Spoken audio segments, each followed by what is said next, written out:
샬롬. 구스라치가 정말 17살 된 계집아이를 데려왔다. 총명하게 보이기는 하였으나 듣던 대로 아직 나이 어린 계집아이였다. 허허, 그거 참. 이제 갓 제 어미의 포대기를 벗어났을 아이가 아니냐. 가련이라고 하였겠다. 네가 정녕 내가 어사인 줄 알아보았느냐. 가련이 또박또박 대답하였다. 소녀의 집은 길가에 있사옵니다. 어느 날 우연히 창을 밀치고 밖을 보았습니다. 길가에 두 거지가 나란히 앉았는데 비록 누더기 옷을 걸치고 있으나 한 거지는 손이 아주 곱고 깨끗하였습니다. 배가 고프고 추위에 떠는 거지라면 손발이 거칠고 더러울 것인데 어찌 저리 손이 고울까 의심하였습니다. 그때 그 거지가 옷을 벗어 이를 잡고는 도로 옷을 걸치려 하였습니다. 그러자 곁에 있던 거지가 누더기를 공순히 받들어 입히는 것이었습니다. 마치 상전을 따르는 종이 하듯 그리하였습니다. 그래서 소녀는 아하 하고 모든 것을 알게 되었습니다. 식구들에게 곧 어사또가 출두할 것이라고 하였는데 그 말이 순식간에 퍼져 성한 백성이 모두 알게 된 것입니다. 이 광덕은 가련의 말에 고개를 끄덕이지 않을 수 없었다. 그래 그렇구나. 결국은 어사인 내가 조심하지 않아 신분이 드러나고 말았구나. 사소한 몸가짐 하나로 그것을 알아차다니 참으로 영특한 아이로다. 이 광덕은 대견하여 가련을 칭찬해 주었다. 이 광덕은 성안에 머무는 동안 늘 가련을 곁에 두고 귀여워하였다. 이 광덕이 어사의 소임을 마치고 돌아가게 되었다. 이것은 내가 너를 만난 징표로 주는 것이니라. 이 광덕은 가련에게 시를 한 수 지어 건넸는데 가련은 그것을 보물 다루듯 하였다. 어사또의 덕과 재능이 빛나는 시입니다. 이처럼 화려하고 아름다운 글을 다시 보기 어려울 듯 하옵니다. 영특하여 세상 돌아가는 이치를 잘 분별하는 아이인 줄은 이미 알았으나 글을 읽고 그 뜻을 헤아리는 품도 예사롭지 않구나. 이 광덕은 가련의 재능에 다시 한번 감탄했다. 며칠 뒤 이 광덕은 북관으로서의 소임을 마치고 한양으로 돌아갔다. 세월이 흘러 가련은 16살이 되었다. 어느덧 시집갈 나이가 되었건만 가련은 뭇사내에게 눈길 한번 주지 않았다. 그러면서 오직 이 광덕을 다시 만날 날만을 손꼽아 기다리는 것이었다. 한양으로 돌아간 이 광덕은 그것을 까맣게 모르고 있었다. 그 뒤 이 광덕의 아우가 불경한 상소를 올려 옥에 갇히게 되었다. 그러자 이 광덕은 아우가 올린 상소는 제가 전한 말이라 고하여 아우의 죄를 덜어주려 하였다. 이 일로 이 광덕은 북간의 정주로 유배를 가 어떤 구시라치 집에 갇혀 귀양살이를 하게 되었다. 그러던 어느 날 한 처녀가 이 광덕을 찾아왔다. 대감께 우선 소녀를 알아보시겠습니까? 이 광덕은 의아한 눈빛으로 그 처녀를 바라보았다. 그동안 잊고 있었던 함흥의 계집아이 바로 가련이었다. 아, 네가 바로 그 아이란 말이냐? 어엿한 처녀가 되었구나. 대감께 오서 이런 누추하고 외진 곳에서 고초를 겪으시다니 이제부터는 소녀가 곁에서 정성껏 모시겠습니다. 네 마음이 갸륵하나 귀양살이 하는 몸으로 어찌 변한 것을 바랄 수 있느냐. 게다가 남의 눈에 띄면 죄인을 도왔다는 까닭으로 네게도 해가 미칠 것이니 그만 돌아가거라. 이제와 찾아와 준 것만으로도 네 정성과 마음은 잊지 않으마. 하지만 가련은 한산코 돌아가지 않았다. 그날부터 아침 저녁으로 정성껏 이 광덕의 시중을 들었다. 이 광덕은 결국 가련의 고집을 꺾지 못하였다. 여덟 네 대퇴 귀양살이를 하는 동안 이 광덕은 함부로 몸가짐을 흐트러지 않았다. 그럴수록 가련은 이 광덕을 따르며 흠모하였다. 너도 이제는 나이가 찼으니 마음 맞는 사내에게 시집을 가야지. 이 광덕은 기약 없는 귀양살이 시중을 들은 가련이 안쓰러워 말하였다. 그럴 때마다 가련은 고개를 저었다. 너무 마음 쓰지 마옵소서. 소녀에게는 이미 마음을 정한 분이 있습니다.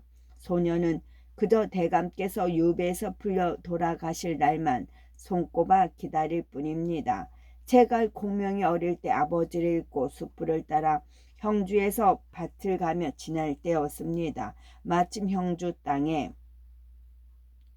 이른 유비가 공명의 평판이 높은 것을 듣게 되었지요. 세상이 다 알다시피 유비는 공명의 집을 찾아갔지만 번번이 만나지 못하였습니다. 3번을 찾아가 겨우 공명을 만날 수 있었다지요. 유비는 그런 우여곡절 끝에 천하의 인재와 지혜를 얻지 않았습니까? 대감께서는 지금 험하고 외진 변방에서 귀양살이를 하고 계십니다. 하오나 반드시 성상께서 대감을 다시 불러 나란히를 의논할 날이 올 것입니다. 이 광덕이 그 마음을 헤아리지 못할 리가 없었다. 외진 변방에서 막막하고 쓸쓸하게 귀양살이하는 이 광덕의 처지를 위로하는 가련의 마음을. 너는 영특한 데다 타고난 성품마저 웬만한 사내에 견줄 바가 아니구나. 그렇듯 마음이 넓고 의롭지 못한 일은 참지 못하니. 오늘은 소녀가 대감의 울적한 마음을 달래드리겠습니다. 공명은 유비를 도와 마침내 족한을 세워 승상이 되지 않았습니까? 유비가 죽은 다음에는 그 아들 유선에게도 충성을 다하였습니다. 하지만 다른 신하들은 그런 공명을 의심하고 경계하였지요. 공명이 위나라를 치고자 전장에 나갈 때 주군에게 2차례 출사표를 올렸습니다. 제가 그 출사표를 읊어보겠습니다. 하늘은 서늘하고 달은 휘영청 밝았다. 가련은 귀양살이하는 이 광덕을 위하여 맑고 또랑또랑한 목소리로 공명의 출사표를 읊었다. 그 옛날 공명은 주군에게 아뢰었다. 현명한 신하를 동용하고 백성의 마음을 얻는 것이 중요하다고. 이 대목에서 이 광덕은 마치 제가 하고 싶은 말 같아 가슴이 아려왔다. 이듬해 공명은 다시 출사표를 올려 지금이야말로 위나라를 칠 기회라고 하였다. 공명은 신하들이 저를 의심하는 것을 해명하고 전쟁에 임하는 비장한 심정을 아뢰었다. 한 대목 한 대목이 마치 지금 이 광덕의 처지를 가리키는 것 같았다.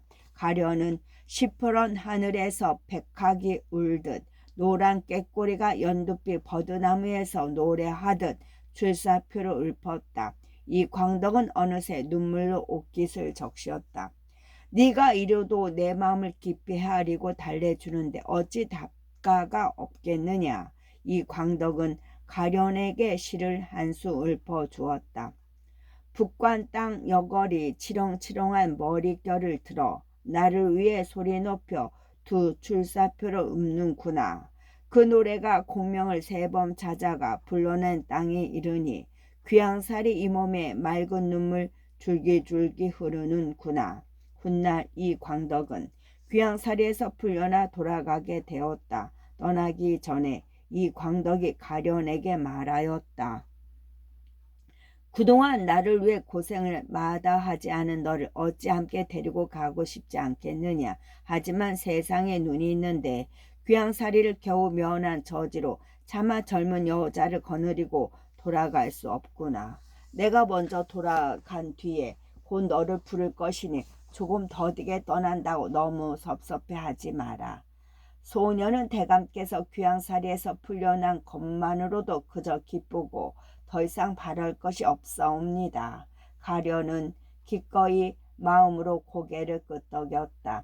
이 광덕이 떠난 뒤 가련은 이제나 저제나 이 광덕이 부를 날을 고대하며 가슴이 부풀었다.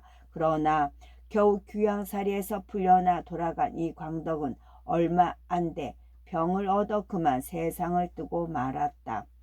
뜻밖의 소식을 듣고 가련은 몇 날 며칠 넋을 놓고 동곡하였다. 가련은 겨우 마음을 추스린 뒤 이 광덕의 제사를 정성껏 올렸다. 그런 다음 스스로 목숨을 끊어 버렸다. 식구들은 가련을 참아 산에 묻지 못하고 이 광덕이 오기만을 그토록 고대하며 목을 빼고 서성이던 길가에 묻어 주었다.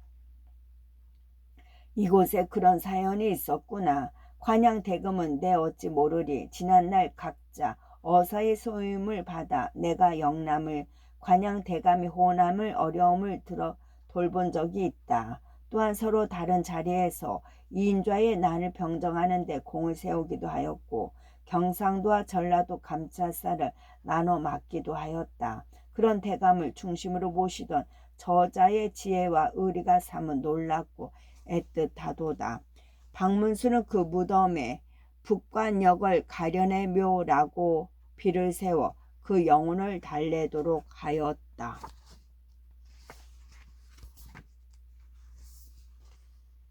조선시대의 암행어사는 어떻게 생겼나요? 중국 주나라 때 황실의 문서와 기록을 담당하던 어사는 진나라 그리고 한나라 초기의 관리들을 감사하는 일을 맡으며 신하로서 가장 높은 삼공의 위치까지 오릅니다. 특히 한 제국의 여러 황제들은 드넓은 영토를 효율적으로 다스리기 위해 중종 어사를 파견해 지방행정까지 감시합니다. 어사가 황제의 눈과 귀 역할을 한 것이지요. 한 무제 때에 이르러 어사는 황제를 대리하는 신분에 걸맞게 비단 옷을 입고 그 권위를 드러냈습니다. 그리하여 어사를 흔히 수의 어사라 부르기도 합니다. 우리나라에서는 고려 때부터 관리들의 부정과 위법을 감시하던 어사대라는 관아가 있었습니다. 그리고 조선시대에는 중한 정부의 관리들을 살피고 감시하는 사헌부가 있었지요. 조선의 7대 임금 세조는 이 사헌부의 역할을 지방까지 확장합니다. 이를 분사헌부 혹은 분사어사대라고 하고 지방에 파견한 관리를 분순어사 혹은 분대어사라 하였지요. 그러다가 성종 20년 이후에는 사헌부 대신 임금이 직접 뽑은 조정의 관리를 지방에 보내게 됩니다. 임금이 직접 어사를 파견하면서부터 조선의 독특한 암행어사 제도가 자리 잡습니다. 조선 초기의 어사나 중국의 수의 어사 또는 지방에 병고가 있을 때 파견하는 암행어사, 숨어사 등은 그 신분과 소임을 드러내놓고 활동합니다. 하지만 암행어사는 그 임명과 소임을 비밀에 붙였고 신분을 숨긴 채 임무를 수행합니다. 그런 암행어사 제도는 1670년 이후부터 자주 활용되어 숙종에서 정조시대 사이에 많은 암행어사가 활약했습니다. 임금은 주로 과거에 급제한 지 얼마 되지 않아 아직 기존 관료 사회의 때가 묻지 않은 젊은 관료를 암행어사로 임명하였지요. 기존 벼실 아치들과 이에 관계가 적어 사리를 곱고 바르게 분별할 수 있으리라는 기대와 믿음 때문이었습니다. 게다가 신분을 숨긴 채 지방을 오래 돌아다니는 데에는 젊고 건강한 관료가 필요하였지요. 그런데 임금은 젊고 벼슬에 오른 관료를 직접 만나거나 알 기회가 적었습니다. 그래서 몇몇 대신의 추천을 받아 암행어사를 임명합니다. 암행어사가 되며 임금의 봉서를 내리고 의정부에서 사목과 마패, 유척을 건네줍니다. 봉서 겉봉에는 숭례문을 벗어나 뜯어볼 것, 흥인문을 벗어나 뜯어볼 것 혹은 파견된 곳에 도착하여 뜯어볼 것이라고 적혀 있었지요. 이 봉서 안에는 아무개를 어느 지역에 암행어사로 삼는다는 임명장과 그 소임이 들어 있었습니다. 이를 받은 암어사는 집에도 들르지 않고 누구에게도 알리지 않은 채 임금의 영을 받들어 길을 떠납니다. 시목에는 암행어사가 할 일과 지켜야 할 일들이 자세하게 적혀 있었지요. 그리고 대개 한 마리에서 세 마리까지 말이 새겨진 마패를 전국의 중요한 길목까지 설치된 역삼에 보이면 그곳에 역마와 역조를 부릴 수 있었습니다. 암행어사로 임명된 관리는 대개 정삼품, 통훈, 대부 이하의 당하관이었는데 정삼품, 통정, 대부 이상의 당상관들이 나타낸 좋은 말들을 달 수 있었지요. 임금을 대리한 신분에 걸맞은 권위를 보장해 준 것이지요. 그리하여 암행어사는 신분을 숨긴 채 지방행정과 백성의 사정을 살핍니다. 수령의 부정과 위법 혹은 지방행정에서 바로잡아야 할 것이 드러나면 암행어사는 비로소 신분을 밝히게 됩니다. 이때 암행어사를 따르는 역졸들이 마패를 높이 지켜들고 암행어사 출도야 라고 외칩니다. 암행어사가 관하에 들어가 그 소임과 권한을 행사하겠다고 공식적으로 알리는 것이지요. 암행어사는 수령의 잘못을 밝히고 그 죄질에 따라 관인을 빼앗고 직무를 정지시킵니다. 또한 옥에 갇히거나 형벌을 당한 사람들을 살펴 옳고 그름을 가려줍니다. 유척은 자입니다. 이 유척을 기준으로 백성들이 쓰는 자나 저울 같은 것이 올바르든지 죄를 신문하는 형률을 규칙에 맞는지 검사합니다.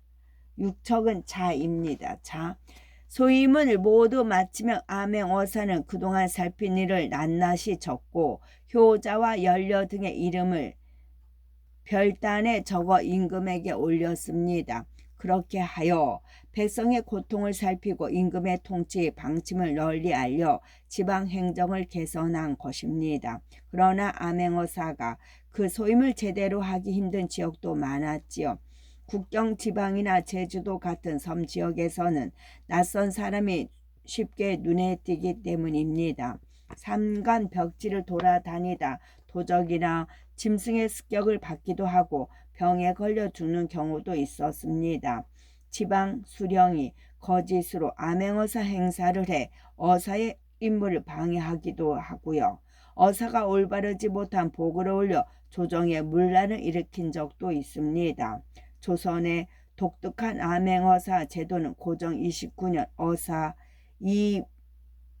면상을 제일 전라도로 보낸 것을 끝으로 우리 역사에서 사라졌습니다. 그러나 중앙정부의 손길이 미치지 않는 방방곡곡 백성의 살림과 어려움까지 돌보려던 이 제도의 정신과 의미는 아직도 우리 마음에 각별하게 남아 있습니다. 박문수는 어떤 사람이었나? 박문수는 1691년에서 1756년의 사람으로 숙전 17년 박향환의 아들로 태어나 경종과 영조대에 활동한 문신입니다. 본가는 고령으로 자는 성보, 호는 가은입니다. 박문수는 32살 되던 1724년에 중광 문과의 병과를 급제합니다. 중광시는 3년마다 정기적으로 치르던 식년시와 달리 나라의 경사가 있을 때 열린 과거지요. 병과는 문과 급제자 가운데 갑과 을과 다음에 셋째 등급으로 11등 이하의 성적입니다. 병과 급제자는 주로 정구품 벼슬을 받았는데 박문수도 임금의 영을 기록하는 예문관 정구품 검열이 됩니다. 다음 해에는 병조정랑이 되어 벼슬 같은 순탄한 듯 보였습니다. 벼슬길은 순탄한 듯 보였습니다. 하지만 영조가 즉위하고 노론이 돌아와 권력을 치면서 상황이 바뀝니다. 박문수의 아버지가 소론에 속해 있던 까닭으로 박문수도 소론으로 몰려 관직에서 밀려난 것이지요. 그러다 영조가 탕평책을 펴고 다시 소론 관료들을 등용하면서 왕사자를 교육하던 세자시강원의 사서로 조정에 돌아옵니다. 그런데 나학천이 선왕이 경종 1년 이후로 과거가 바르지 못하다고 비판하면서 파란을 일으킵니다. 일찍이 경종 3년에 과거 급제한 박문수는 이로 더 이상 벼슬을 하지 않겠다고 합니다. 하지만 좌의정 조태역, 형조판서 김동필의 추천과 영조의 배려로 1727년 영남 별견 어사가 되어 흉년이 든 영남 지방을 살피게 됩니다. 이듬해 이인좌 등이 소현세자의 증손인 밀풍군탄을 내세워 영조에게 반기를 들고 군사를 일으킵니다.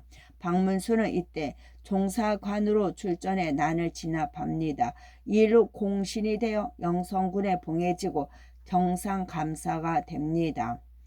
1731년에는 다시 호서 어사로 나가 굶주리는 백성을 돌보는 데 힘씁니다.